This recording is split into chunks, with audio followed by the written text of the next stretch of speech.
Hello' friends, আপোনালোক সকলোকে স্বাগতম জনাইছোঁ এডুকেয়াৰ কম্পিটিটিভ চেনেলটিলৈ। আৰু আজি আলোচনা কৰিছোঁ পৰিৱেশ অধ্যয়নৰ এটি topic. According to the syllabus এইটো হৈছে খাদ্য আৰু খাদ্যৰ অভাৱত হোৱা ৰোগসমূহ। তেতিয়াহ'লে দেৰি নকৰি আহক আৰম্ভ কৰোঁ। Types of food and food deficiency related diseases. পৰিৱেশ অধ্যয়নৰ এইটো এটা টপিক। খাদ্য বা আহাৰৰ প্ৰকাৰ আৰু লগতে আহাৰৰ অভাৱত হোৱা যিবিলাক ৰোগ, সেই ৰোগবিলাকৰ বিষয়ে আলোচনা কৰিম। ইয়াত কৈছে যে আহাৰৰ উপাদান হৈছে 6 বিধ বা আহাৰৰ যিটো প্ৰকাৰ সেইটো হৈছে 6 বিধ।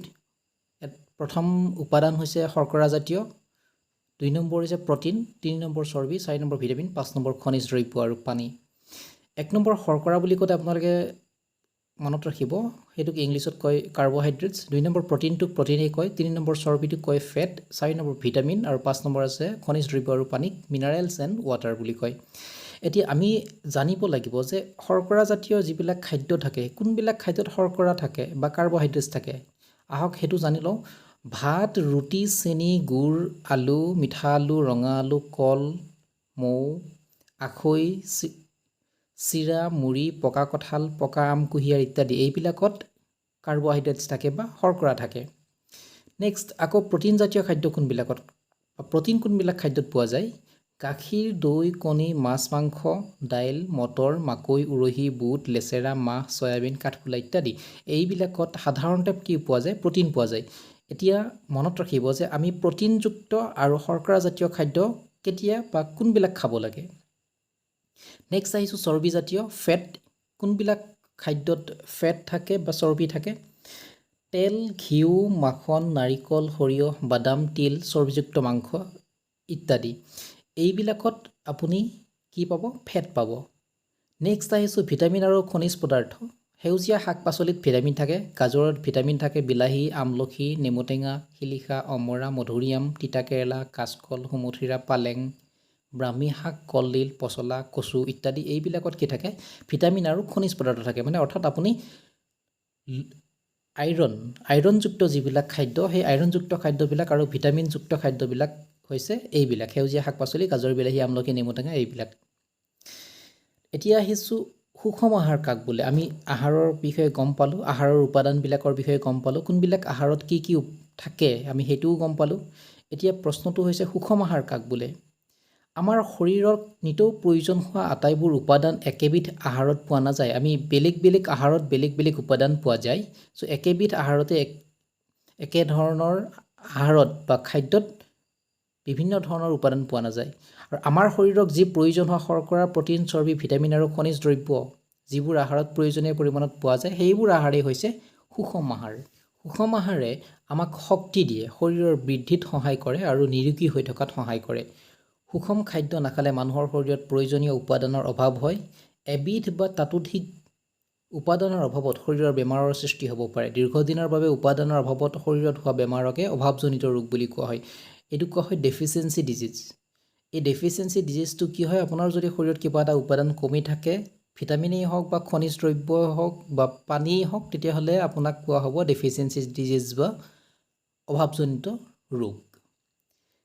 নেক্সট আহিছোঁ ফুড ডেফিচিয়েঞ্চি ৰিলেটেড ডিজিজ, মানে আহাৰৰ অভাৱৰ বাবে কি কি অসুখ বা কি কি ৰোগ হ'ব পাৰে।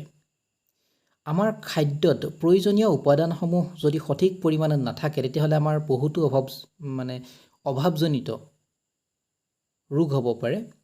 তো প্ৰটিন জাতীয় খাদ্যৰ অভাৱ ঘটিলে আমাৰ কি কি হ'ব পাৰে? যদি আমাৰ খাদ্যত প্ৰটিন জাতীয় খাদ্য আমি নাখাওঁ, তেতিয়াহ'লে আমাৰ কি কি ৰোগ হ'ব পাৰে? তো এইটো হৈছে শৰীৰৰ বৃদ্ধিত ব্যাঘাত জন্মে, মুখমণ্ডল ওখ হয়, চুলি বৰণহীন হয়, ছালৰ বেমাৰ হয় আৰু হজম শক্তি কমি যায়। আমি প্ৰটিন জাতীয় খাদ্য যদি কমকৈ খাওঁ বা প্ৰটিন জাতীয় খাদ্য যদি আমাৰ অভাৱ ঘটে, তেতিয়াহ'লে এইবিলাক বেমাৰ হয় বা এইবিলাক ৰোগ হয়। শৰ্কৰা আৰু প্ৰটিনৰ যদি অভাৱ ঘটে, তেতিয়াহ'লে দীৰ্ঘদিন ধৰি শৰ্কৰা আৰু প্ৰটিনৰ দুয়োবিধ উপাদানৰ অভাৱ ঘটিলে শৰীৰৰ বৃদ্ধি সম্পূৰ্ণৰূপে বন্ধ হৈ যায়। আৰু লগতে শৰ্কৰা জাতীয় খাদ্যৰ অভাৱত শৰীৰৰ বল আৰু শক্তি কমি যোৱাৰ ফলত টান কাম কৰিব নোৱাৰা হয়, মানুহ দুৰ্বল হৈ যায়। আৰু যদি ভিটামিনৰ অভাৱ ঘটে শৰীৰত, তেতিয়াহ'লে কি কি অসুবিধা হয় বা কি কি সমস্যাৰ সন্মুখীন হ'ব লগা হয়। ভিটামিন এৰ যদি অভাৱ হয়, তেতিয়াহ'লে আপুনি কুকুৰি কণা হয়, মানুহৰ দৃষ্টিশক্তি কমি গৈ কুকুৰি কণা হয়। ভিটামিন বিৰ যদি বেছিকৈ অভাৱ হয়, এজন মানুহৰ শৰীৰত তেতিয়াহ'লে তেওঁৰ মাংসপেশীবিলাক দুৰ্বল হয় আৰু লগতে বেৰি বেমাৰ হয়। ভিটামিন বিৰ অভাৱত বেৰি বেমাৰ হয় আৰু ভিটামিন এৰ অভাৱত কুকুৰি কণা ৰোগ হয়। আৰু ভিটামিন চিৰ অভাৱ হ'লে দাঁতৰ আলুৰ পৰা তেজ ওলায় আৰু দাঁতৰ আলু ওখহে। মনত ৰাখিব ভিটামিন এ বি চি এই সকলোবিলাক অভাৱ হ'লে কি ৰোগ হ'ব পাৰে। নেক্সট ভিটামিন ডিৰ অভাৱ যেতিয়া হ'ব, ভিটামিন ডিৰ অভাৱ হ'লে আমাৰ হাৰ্ডি বা আমাৰ হাড়ৰ গঠনবিলাক দুৰ্বল হয় আৰু ইয়াৰ প্ৰভাৱত এই ভিটামিন ডিৰ প্ৰভাৱত যিটো কেঁচুৱাৰ পয়া লগা বেমাৰ, সেই পয়া লগা বেমাৰটো হয় আৰু হাড় কোমল আৰু বেকা হয়। হাড়বিলাক আমাৰ ঠুনুকা হৈ পৰে, হাড়বিলাক আমাৰ বেকা হয় আৰু কেঁচুৱাৰ পয়া লগা বেমাৰ হয় ভিটামিন ডিৰ অভাৱ হ'লে। ভিটামিন ইৰ অভাৱ হ'লে মাংসপেশীৰ বিকাৰ হয় আৰু ভিটামিন কেৰ অভাৱত শৰীৰৰ কটা চিঙা হ'লে সোনকালে তেজ বন্ধ নহয়। আপোনাৰ শৰীৰত কটা চিঙা হ'লে তেজ যেতিয়া নৰ'ব তেতিয়া আপুনি গম পাব যে আপোনাৰ শৰীৰত ভিটামিন কেৰ অভাৱ ঘটিছে। বিভিন্ন ধৰণৰ খনিজ দ্ৰব্য যেনে লো, কেলছিয়াম, আয়ডিন আদিয়ে শৰীৰৰ বিভিন্ন কামত সহায় কৰে। যেতিয়া খনিজ দ্ৰব্যৰ অভাৱ ঘটিব, শৰীৰত খনিজ দ্ৰব্যৰ অভাৱ ঘটিলে কি হ'ব পাৰে? শৰীৰত তেজৰ কণিকা গঠন হ'বলৈ লোৰ প্ৰয়োজন, মানে আইৰণৰ প্ৰয়োজন। আপোনাৰ যদি আইৰণ কমি যায় তেতিয়াহ'লে আপোনাৰ তেজৰ কণিকাবিলাক গঠন হ'ব নোৱাৰিব, ব্লাড চেলবিলাক ফৰ্মেশ্যন হ'ব নোৱাৰে। ইয়াৰ অভাৱত শৰীৰত ৰক্তহীনতা বেমাৰ হয়, শৰীৰ দুৰ্বল হৈ পৰে। শৰীৰত হাড় আৰু দাঁতৰ গঠনৰ বাবে কেলছিয়ামৰ প্ৰয়োজন। কেলছিয়ামৰ অভাৱত হাড় ঠুনুকা আৰু দুৰ্বল হয়, ফলত সহজে ভঙাৰ ভয় থাকে। কেলছিয়ামৰ অভাৱত দাঁতৰ গঠন দুৰ্বল হয় আৰু দাঁত ক্ষয় যায়। বন্ধুসকল মনত ৰাখিব যে কেলছিয়ামৰ অভাৱ হ'লেই আমাৰ হাড়বিলাক ঠুনুকা হৈ পৰে আৰু দাঁতৰ সমস্যাই দেখা দিয়ে। গৰল ৰোগবিধ আয়ডিনৰ অভাৱত হয়। আয়ডিনৰ অভাৱত ডিঙিটো অস্বাভাৱিক ধৰণে ডাঙৰ হয় আৰু যাক গৰল বেমাৰ বুলি কোৱা হয়। আয়ডিনৰ অভাৱত সৰু ল'ৰা-ছোৱালীৰ মানসিক যিটো বিকাশ, সেই মানসিক বিকাশতো বাধাৰ সৃষ্টি হৈ দেখা দিয়ে। পানী, খনিজ দ্ৰব্যৰ লগতে পানীও আমাৰ শৰীৰৰ বাবে আটাইতকৈ দৰকাৰী। পানীয়ে শৰীৰত কেনেদৰে সহায় কৰে? পানীয়ে আহাৰক শৰীৰে সহজে গ্ৰহণ কৰিব পৰাকৈ সৰল দ্ৰৱণীয় অৱস্থালৈ আনে, মানে লিকুইড কৰি দিয়ে। আমি যি আহাৰ খাওঁ সেই আহাৰটোক পানীয়ে সেই আহাৰৰ লগত মিক্স হৈ লিকুইড কৰি দিয়ে। পানীয়ে আমাৰ শৰীৰৰ অলাগতিয়াল পদাৰ্থবোৰ ঘাম আৰু প্ৰস্ৰাৱ ৰূপে বাহিৰ কৰাত সহায় কৰে। আমাৰ প্ৰস্ৰাৱ আৰু ঘাম এই সকলোবিলাক অলাগতিয়াল বস্তু পানীৰ লগতেই ওলাই আহে। পানীয়ে শৰীৰ শীতল কৰি ৰাখে। পানী কমকৈ খোৱাৰ ফলত দেহত পানীৰ পৰিমাণ কমি গৈ বেমাৰ হোৱাৰ সম্ভাৱনা থাকে। আৰু লগতে পানী দেখিলেই যে আমি পানী খাওঁ, সেই পানীটো আপোনালোকে বিশুদ্ধ নহ'বও পাৰে। আহক বন্ধুসকল, এতিয়া আমি যি পঢ়িলোঁ সেই পঢ়াৰ পৰা আমি কিছুমান প্ৰশ্ন আলোচনা কৰোঁ। প্ৰশ্ন 1, ভিটামিন এৰ অভাৱত কি ৰোগ হয়? উত্তৰ আছে কুকুৰি কণা।